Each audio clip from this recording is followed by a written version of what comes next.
ഗജിനി 2.0 ആയിട്ടാണ് AR മുരുദാസ് മദ്രാസി പടം plan ചെയ്തതെന്ന് തോന്നുന്നു. പക്ഷെ അത് അത്ര കണ്ട് വർക്കായില്ല. ഒരു 0.5ലേക്ക് കണ്ട് ഒതുങ്ങി നിന്നു. ഈ ഗജിനിയിൽ അസിൻ ആ റോഡ് കൊണ്ട് അടി കിട്ടുന്നതുകൊണ്ട് മാത്രമല്ല സൂര്യ പിന്നീട് റിവെഞ്ച് ചെയ്യുന്ന സമയത്ത് നമുക്ക് അത്രത്തോളം ഇമ്പാക്ട്ഫുൾ ആയിട്ട് തോന്നുന്നത്. അതിനൊക്കെ മുമ്പ് അവർ തമ്മിലുള്ള റിലേഷൻഷിപ്പ് അത്രത്തോളം ഇന്റൻസീവ് ആയിട്ടുള്ള ഇമോഷൻസിൽ നമുക്ക് കൺവേ ആവുന്നുണ്ട്. ബൈ സ്റ്റോറി ആയാലും ബൈ പെർഫോമൻസ് ആയാലും. പക്ഷെ മദ്രാസിയിലോട്ട് വന്നു കഴിഞ്ഞാൽ ഇത്രത്തോളം ഉള്ള ഒരു ഇന്റൻസീവ് ആയിട്ടുള്ള ഇമോഷൻസ് സ്റ്റോറിയിൽ വളരെ കുറവാണ്. അതുകൊണ്ട് തന്നെ കുറെ ലോജിക് മിസ്റ്റേക്കുകളും കുറെ സീൻസ് വർക്ക് ആവാതെയൊക്കെ പോയി. പെർഫോമൻസ് വെച്ച് നോക്കുകയാണെന്നുണ്ടെങ്കിൽ ശിവകാർത്തികൻ അത്യാവശ്യം നന്നായിട്ട് അഭിനയിച്ചിട്ടുണ്ട്. അദ്ദേഹത്തിന് മുൻകാല പടങ്ങളെ അപേക്ഷിച്ച് നല്ല രീതിയിൽ തന്നെ ബെറ്റർ ആയിട്ട് അഭിനയിച്ചിട്ടുണ്ട് എന്ന് വേണ്ടി വരും പറയാൻ.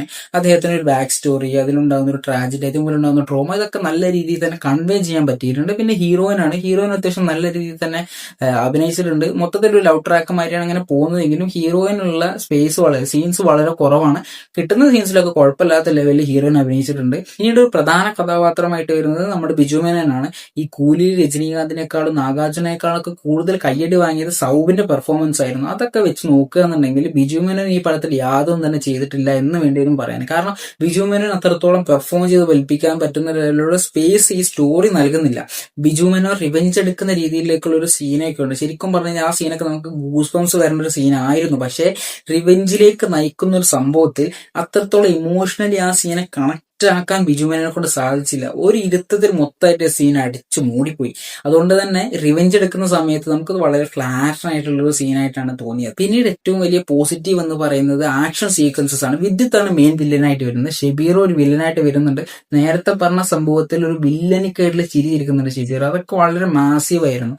വിദ്യുത്താണ് വില്ലനായി വരുന്നതുകൊണ്ട് തന്നെ ആക്ഷൻ സീക്വൻസ് ഒന്നും യാതൊരു കുറവില്ല. പക്ഷെ ശിവകാർത്തികേയന് ആ വിദ്യുത്തിന്റെ അടുത്ത് പിടിച്ചു നിൽക്കാൻ പറ്റുമോ എന്നുള്ള സംശയം നമുക്ക് തുടക്കം മുതലേ ഉണ്ടാവും. പെർഫോമൻസ് കൊണ്ട് അദ്ദേഹത്തിന്റെ ആ ട്രാജഡി മൂലമുള്ള സിൻഡ്രോം എങ്ങനെയാണോ അദ്ദേഹം പെർഫോം ചെയ്ത് വലിപ്പിച്ചത്, അതുകൊണ്ട് തന്നെ നമുക്കൊരു വിശ്വാസം വരും, ഓക്കെ ശിവകാർത്തികേയൻ ഇടിച്ചു കഴിഞ്ഞാൽ വിദ്യുത്ത് വെക്കും എന്നുള്ളത്. പിന്നീടൊരു പോസിറ്റീവ് എന്ന് പറയുന്നത് ബാക്ക്ഗ്രൗണ്ട് മ്യൂസിക് ഡിസൈൻസ് ഒക്കെയാണ്. ഇതിലൊരു ഡ്രം ഉരുണ്ടു പോകുന്ന സീനൊക്കെ ഉണ്ട്. നമുക്ക് അടുത്തുകൂടെ ഇങ്ങനെ പോകുന്ന പോലെ തോന്നും.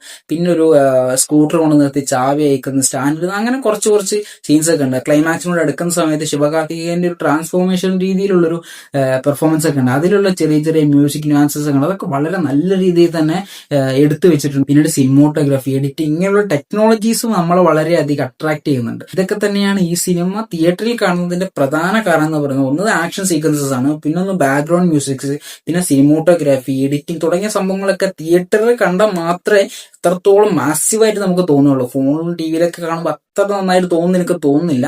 ഈ പടം ആക്ച്വലി നല്ലൊരു പടമാണ്. നമുക്കൊരു വൺ ടൈം വാച്ചബിൾ ആയിട്ട് തിയേറ്ററിൽ പോയിട്ട് കാണാൻ പറ്റുന്നൊരു പടമാണ്. നമ്മൾ കൊടുക്കുന്ന പൈസക്ക് വർത്താണ് എന്നുള്ള രീതിയിലുള്ള പടം തന്നെയാണ്.